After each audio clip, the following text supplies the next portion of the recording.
How's it going, everybody? I'm the best there is, the best there was, the best there ever will be. There will be none before me, and there will be none after me. Therefore, I am the one and only Jacoby, the big guy. Welcome to Wrestling Made Simple.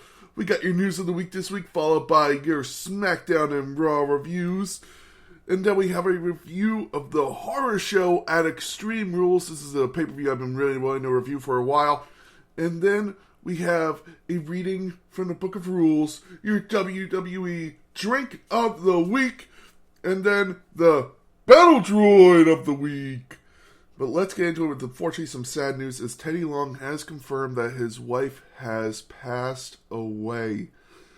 Oh, that is sad news to hear, Teddy Long. My heart goes out to you, man. I can't imagine what it's like to lose a spouse, someone who's been with you so long. He also confirmed that his Twitter account was hacked, and that's why everybody was being blocked. But Teddy Long, I hope my sincere condolences and prayers go out to you. I hope that could help you through this time of grieving. Sad news for Teddy Long. And apparently there are two AEW stars who want to return to WWE. Apparently Malachi Black, who former Aleister Black, and Buddy Murphy, now Buddy Matthews in AEW, may be returning to WWE, as Aleister Black confirmed on Instagram Live that he is actually still with AEW, that the reports of him being released are not true. But apparently it might be coming, as he has received death threats, and people are trying to turn him into a WWE versus AEW. Guys, we shouldn't do this. Just be fans. Like what you're going to like. Just don't be a dick. Oh my God, how hard is that to do, man? Deal with dicks your whole lives. Just don't become one. That's the best thing you could be, is do not become a dick. I know I've been an asshole in my life. That's true. But I also try to be the nicest person ever walked the face of the earth. If someone were to meet me, I would shake their hand. I would be there for them if they need me, if they're my friend. It was Joey Diaz. He asked, how's that guy going to react to my funeral?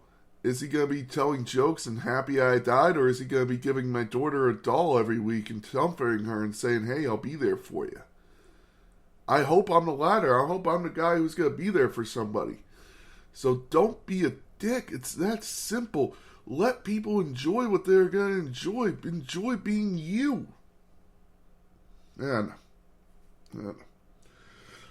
But apparently there is interest from WWE to bring them both back into the fold, as Triple H really does enjoy their work.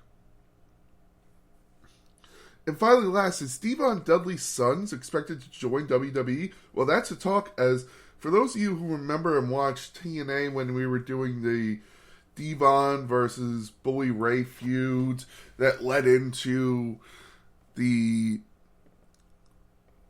Aces and Eights storyline, you will remember Devon's sons actually competing against Bully Ray in a match where it was just a lot of shit was brought out to the ring. But apparently they will join WWE very soon, as Devon is a backstage producer. For those of you who don't know, it's A to the K Wrestling. They're no longer with AEW, and they're expected to come get an NXT tryout and see if they're NXT ready. But they believe they should be a perfect fit for the Triple H regime.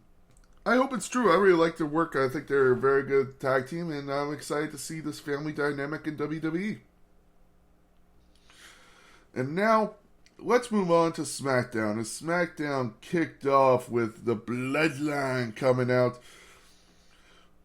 you had Roman Reigns saying for Salt Lake City to acknowledge him. Paul Heyman trying to come up with a name for Salt Lake City citizens. And then he said it wasn't his idea to bring Solo Sikoa in. It wasn't the Usos. It wasn't the Tribal Chiefs. It wasn't even Sami Zayn's. It was the elders of the Anoa'i family who sent Solo to help Roman Reigns. Roman then said, I just want you to do one thing, and that's acknowledge me. Solo said he acknowledges him as his tribal chief. And then he turned to Sami. Sammy said he is happy to be a part of this family, and Roman asked, "Why the hell are you talking right now, Sammy? You should be talking. You even disrespected the wise man. What's going on with you?" And then you had basically Roman say, "I want you to take our shirt off," and Sammy refused. Then you had Jay rip his shirt off. So Roman said, "I don't want you wearing our shirts ever again because you're going to wear this shirt." And he threw him an honorary Uce shirt. Sammy put it on. He called him his tribal chief. He acknowledged him. And now Sammy is an honorary Uce. I like it. I love it. I love what they're doing with Sami Zayn. But you can see Jay's face in the background. There's a lot of memes going around, and it's very funny. I'm very happy for Sami Zayn, but I know this isn't going to end well. After this, we got Liv Morgan versus Lacey Evans. Liv Morgan was able to hit the Oblivion from out of nowhere to pick up the win. I like this finisher because it's one of those you could hit from out of nowhere. Anywhere they are, you could hit the Oblivion. That's what I like about it. Liv Morgan then attacked Lacey Evans with a kendo stick, threw her out of the ring, and then hit her through a table with a senton bomb and yelled, "I'm ready. Let's go, Ronda. I'm ready to get extreme." I'm excited for this match, but at the same time, I don't know. I really don't know. The New Day then came out and had a match with Maximum Male Models. The New Day beat the shit out of Maximum Male Models, and then you had Max Dupree yell at Mason Mansoor and then walk out on him. Maybe we'll get LA Knight back in the fold as the regular LA Knights. Maybe, hopefully. One could dream. I don't know. We then got Ricochet and Madcap Moss making fun of Sami Zayn backstage, and Solo Sikoa came out of nowhere and beat the shit out of him. You had Sami Zayn pull him off and go, "That's what I was about to do," as he walked off with Solo. I really like this pairing of Solo and Sami, man. I think it's awesome. After we get the Braun Strowman versus Otis match. Very cool match. Really awesome to see these powerhouses combined to fight each other. I really was hoping for this match, and it definitely delivered. Braun Strowman able to powerbomb Otis. This goes to show the strength this guy has, man. Awesome strength by Braun Strowman. Great match by these two. Really enjoyed that. We then got Drew McIntyre coming out to announce he will face Karrion Kross at Extreme Rules in a strap match. Man, they're really putting on all the stipulations here, man. We got an Extreme Rules match, a strap match, a fight pit match. Come on, man. Let's keep it going. Let's keep it going. But then Karrion Kross came out and tied the strap to Drew to beat him down. Drew tried to get his momentum back, but Scarlett came in with a low blow and sent Drew down. Karrion Kross was going to leave, but then he locked in the cross jacket on Drew. He stands tall, and him and Scarlett leave the ring. I really like this. I'm enjoying this feud. And also, I just want to point out, apparently Drew McIntyre, while doing this, had food poisoning, so I think that's actually pretty amazing that he was able to come out and do this, because I remember Edge talking about wrestling with food poisoning, and he said it was one of the worst experiences he's ever had. So to take a bunch of shots to the stomach with a leather strap, fucking amazing by Drew, man. Amazing. You then get Raquel Rodriguez versus Dakota Kai. I like that Triple H is playing off of these amazing fights between the two in the past. Raquel was able to pick up the win, but then Damage Control got involved trying to attack them. And you had Shotzi come out for the save. I really like that Shotzi's a face now. I think that's where she belongs as a face. I kind of liked her as a heel, but I think her as a face is way better. You then get Los Lotharios backstage attacking Top Dollar and super kicking him from backstage. I thought that was really cool. I like that Triple H is really focusing on other talent other than champions. He's letting everyone really get on TV, which is what I really do love about this Triple H regime. In your main event, we got the Usos versus the Brawling Brutes. Sammy actually coming out and making the save for the Tag Team Champions. So Sami Zayn and Solo Sikoa chasing off Sheamus, which allowed the Usos to hit the super kick and the 1D, showing they're the ones.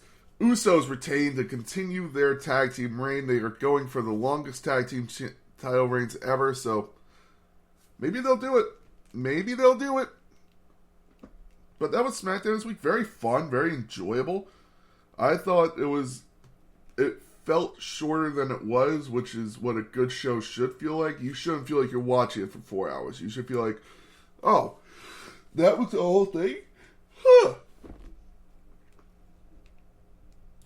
Now let's move on to Raw. As Raw kicked off with Bianca Belair addressing her challenge for Extreme Rules. She accepted, and Bayley came out and said she feels like winning the Raw Women's Championship in a ladder match. So now we have Fight Pit, Extreme Rules, strap match, ladder match.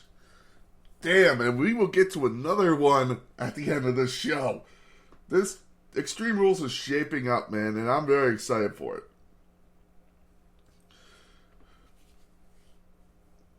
We then get Raw Women's Champion Bianca Belair defeating WWE Tag Team Champions Io Sky. I gotta point this out. So I get all my results from WWFoldschool.com. I always use them because they give me the best rundown. They actually fucked up here and wrote WWE Champion Bayley. Huh, that's funny. So the Miz got his own personal security. He calls them Miz Force, and they are supposed to protect him from Dexter Lumis. I thought this was cool. I thought this was fun. Apparently, they didn't do well. That will come later. We think it's Seth Rollins versus Rey Mysterio. Seth Rollins actually won this match after Dominic got involved. Dominic came out to distract Rey Mysterio. Seth Rollins hits the stomp, and the crowd was chanting, Dominic is useless. I can't help but agree, unfortunately. I wish it wasn't, but I can't help but agree. So Rey Mysterio gets hit with a stomp, and Seth locks in this new submission called, I think it was like a Korean necktie. It was something like that. And he won by submission to show that, hey, Matt Riddle isn't the only one who knows submission. So Seth Rollins picks up a submission win over Rey Mysterio. How often do you see that? After this, we got Kevin Owens and Johnny Gargano versus Alpha Academy. Fun tag team match. Every move that could be hit was hit. Alpha Academy just barely loses. Kevin Owens and Johnny Gargano pick up the win. Fun to see. We then get Finn Balor and AJ Styles in a backstage segment where Finn Balor says he wants to be in AJ's corner when he faces Sami Zayn, but AJ declined. And says he could watch his own back. Apparently this led to something very angrily from AJ and Finn. Yeah. We then get Braun Strowman calling out Chad Gable for a match in Gable's hometown, and Mr. Money in the Bank, Austin Theory, said Gable will take care of Braun, just like Otis will take care of Johnny Gargano next week. So we're going to get Johnny Gargano versus Otis, and then we're going to get Braun Strowman versus Chad Gable. Oof, this is going to be bad for Chad. We then get Omos in a 2-on-1 handicap match versus Joey Gibson and Greg Lister, some regular, just no-name talent. Omos destroyed him. There was no question. It was just over. After this, we cut to a backstage segment where the Miz Force has been laid out. Every single one of them. There was probably about 6 or 7, all destroyed. Miz walks up and goes, what the hell? We then get Dexter Lumis taking off a helmet to show he is under an Oilers jersey. He then locks Miz into a sleeper over one. He then sits there and looks at Miz, saying that he is in control of the situation. Dexter Lumis is in control of Miz. I don't know what's going on, but this is a good comedy factor now. It might be getting better here. After this, Nikki Ash was originally scheduled to face Doudrop. But someone else came out. A little poison pixie named Candice LeRae. That's right, Candice LeRae is back in WWE. Johnny Gargano posted saying, yeah, I guess my son hasn't been my only my only training partner. Welcome back, honey. Awesome to see you. Awesome. Welcome back, Candice LeRae. Candice LeRae was able to pick up the win over Nikki Ash. Nikki then took off her mask and sat in the ring, distraught. I don't know what this means for Nikki ASH's future. Maybe she'll go back to what she used to be. I don't know, but I'm hoping. We then get Sami Zayn versus AJ Styles with Solo Sikoa at ringside. Sami Zayn was able to pick up the win. This was shocking. Solo Sikoa did get involved a little bit, but Sami Zayn was able to hit the haluva kick. I remember watching this just going, wow. I knew he was going to get involved, but Jesus, I didn't think he'd actually do it. So shout out to Sami Zayn picking up the win. After the match, Finn Balor attacked AJ Styles. He had the chair wrapped around Styles' neck.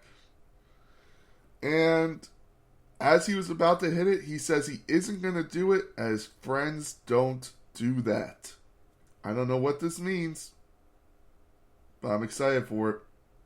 Maybe we'll finally get the AJ Styles Judgment Day feud that we should get. After this, we get a backstage segment where it's made official that it will be Dakota Kai versus Candice LeRae on next week's Raw. I'm excited for that. You know, these two had great matches in NXT. They were actually a part of the same War Games match. So, fun to see.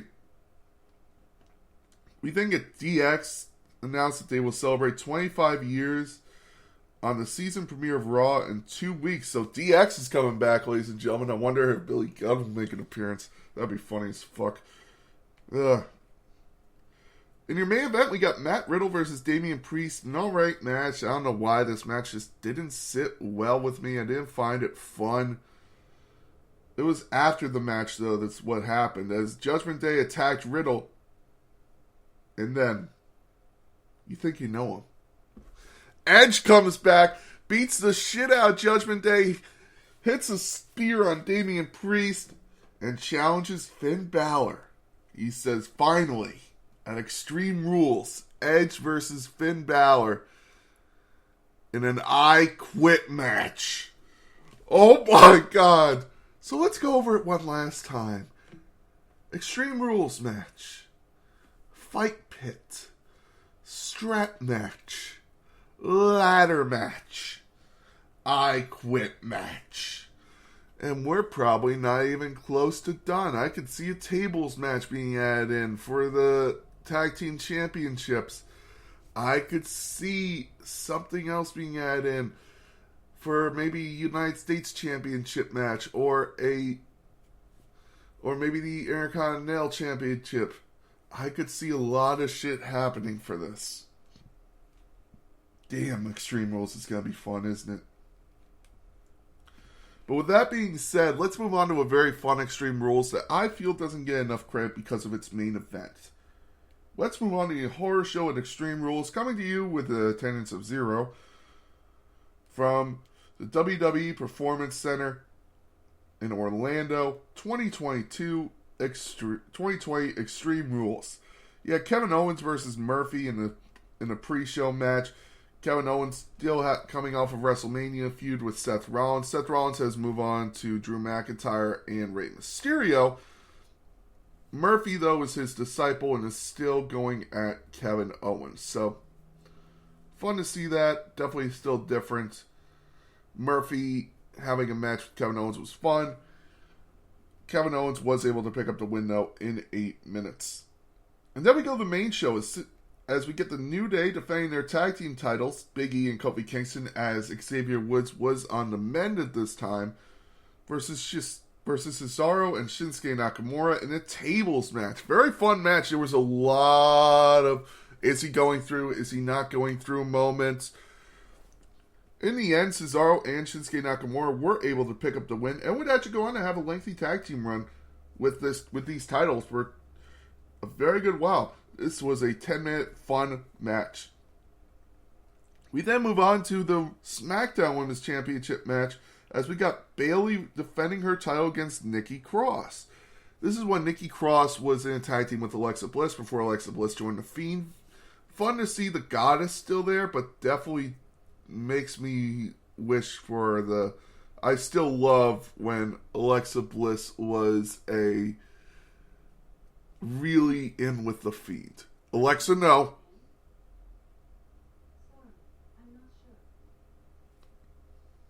Still haven't learned my lesson. Anyway, Bayley was able to pick up the win after Sasha Banks slid her boss ring, so hits Nikki Cross right in the stomach, and she picks up the win. Bayley retains her title to go on to have the longest reigning SmackDown Women's Championship reign ever. Ever. After this, we get the eye for an eye match. The opponent can only win once a competitor has extracted the eye of their opponent. This was a hard match, man, because you knew some shit had to go down. Seth Rollins would win this match after pushing Rey Mysterio's eye out with the steel stairs. Seth Rollins would actually throw up from this. It was hard to watch. It was cool. It was cool. Was it worth it? Was it stupid? Yes. Did it look cool? Absolutely. Seth Rollins picks up the win in an 18-minute match here. Fun match to watch. Definitely different. We think at Asuka versus Sasha Banks, the match would end in no contest as Bayley would get involved and Kairi Sane would get involved. It would lead to a rematch on Raw where Sasha Banks would actually win the Raw Women's Championship. So you would have Sasha Banks and Bayley having two titles as they would hold the Women's Tag Team Championships and each respective brand's Women's Championships. And then in your semi-main event, we get Drew McIntyre versus Dolph Ziggler. It was an Extreme Rules match, but only for Dolph Ziggler. Additionally, had McIntyre got disqualified or counted out, Ziggler would have won the championship. Drew McIntyre was able to win the title, was able to retain the title against all odds. I really thought for a moment they were going to put the title on Dolph and actually have Drew go chase it for when they got live crowds back.